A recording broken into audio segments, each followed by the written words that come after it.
MCWD mitataw nga namuntar na nila ang stub out din dito i-connect ang mga water pipe sa pipila ka mga konsumidor sa MCWD sa Barangay Basak, Lapu-Lapu City nga gipasubay ilawom sa drainage line.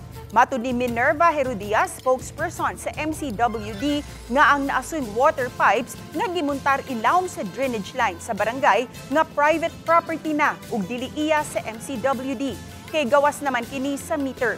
Apan, nipadayag lang sila sa kaandam sa pagtabang kay mihangyo man ang city government nga matabangan sila sa paghipos sa mga water pipes. Kay usa kini sa mga hinungdan kung nganong mabara ang drainage line sa Barangay Basak ug misangpot sa pagbaha sa iskina Maximo Patalingkog Jr. Avenue ug S. Osmeña Street, matag higayon nga masinati ang pag-uwan.